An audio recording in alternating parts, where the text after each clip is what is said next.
There are moments in life when we feel something stirring in the depths of our consciousness. They aren't physical pains, they aren't fleeting emotions. They're like mysterious waves coming from a place we've always known, yet struggle to recognize. Moments when we question the meaning of our existence, the nature of our journey, the reason we've arrived here. What if the soul were much more aware than we think? What if it knew in advance the moment when our earthly experience was about to transform into something greater? In our culture, death is an uncomfortable word. We avoid it, we dismiss it, we disguise it as an enemy. But some ancient traditions and numerous studies on consciousness suggest a different truth. What we call death may be the most lucid, real, and expansive moment of our existence. The famous psychic Edgar Cayce, recognized for thousands of documented psychic readings, left behind an extraordinary legacy of knowledge. According to him, long before the body shows signs of failing, the soul begins a silent preparation for the return to its original nature. A profound spiritual and psychological process, made up of internal signals so subtle that they can go unnoticed if we don't know where to look. Today, on this journey together, we will explore 5 signs that Cayce recognized as indicators of the soul's preparation for the great transition. Not as dark premonitions, but as keys to a deeper understanding of life itself. Because this knowledge doesn't serve to make us fear the end. It serves to truly learn how to live. Welcome to Holistic Strategy. If you're here, it's because there's a greater truth seeker within you. Sit back, breathe, and let these words reach the deepest part of your being.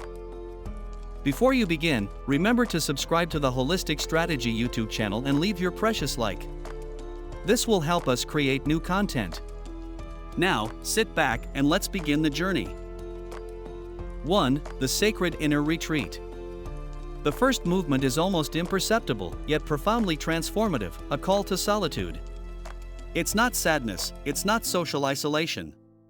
It's something that happens beyond the circumstances. The company of others begins to seem less necessary. The noise of the world fades. We're drawn to silence, the place where the voice of the soul can finally be heard without interference. Like animals seeking a quiet refuge in their final days, not out of fear, but to listen. Thus, humans experience an internal migration. Cayce described this phase as a process of gathering spiritual energy. Consciousness stops dispersing outward and begins to turn inward. When you feel called to silence, don't repress that need. In stillness, the eternal begins to make room. In the emptiness, true essence emerges. In that retreat, the first encounter with home occurs. 2. Detachment from attachments.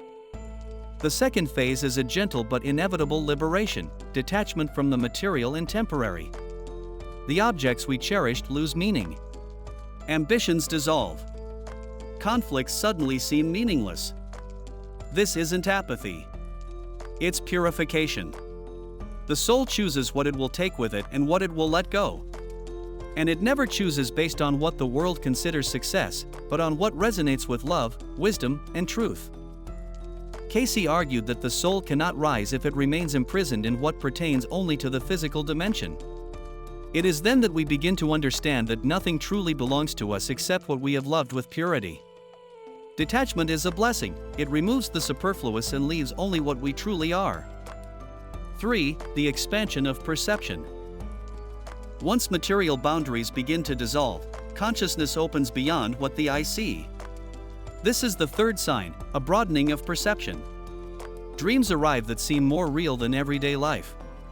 Sudden insights, like flashes of truth. Delicate presences approach, familiar yet invisible. It's not a hallucination. It's reconnection. Cayce spoke of a tuning into the subtle dimensions in which the soul will once again move freely. It's as if the veil between realities thins and the spiritual begins to filter into the conscious mind.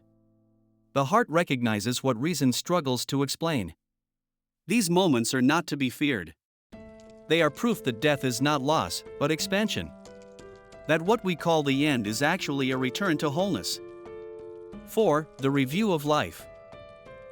The fourth sign is a profound review of existence, the need to understand, integrate, and conclude unfinished business. Memories return like waves. Mistakes, successes, wounds, and gifts.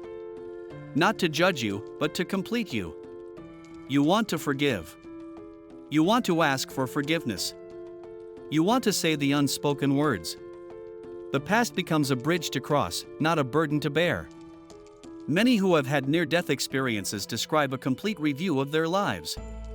Cayce argued that this process begins while we are still in the body. The soul transforms the experience into wisdom, so that it can continue beyond this incarnation. Looking honestly at your life isn't a sign of the end, but a sign of spiritual maturity.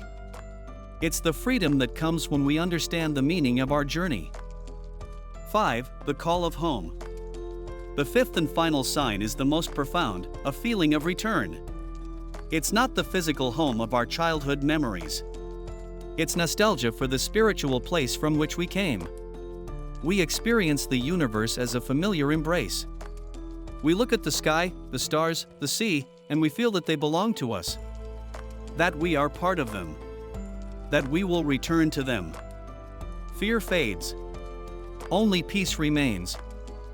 Cayce called it all, the call of the source. When the soul hears it, it doesn't feel loss. It feels wholeness. It's not about wanting to die. It's about no longer fearing life. Because it becomes clear that nothing truly ends. We are waves returning to the ocean. We are sparks returning to the light. If we understand these signs, we do so not to predict death, but to honor life.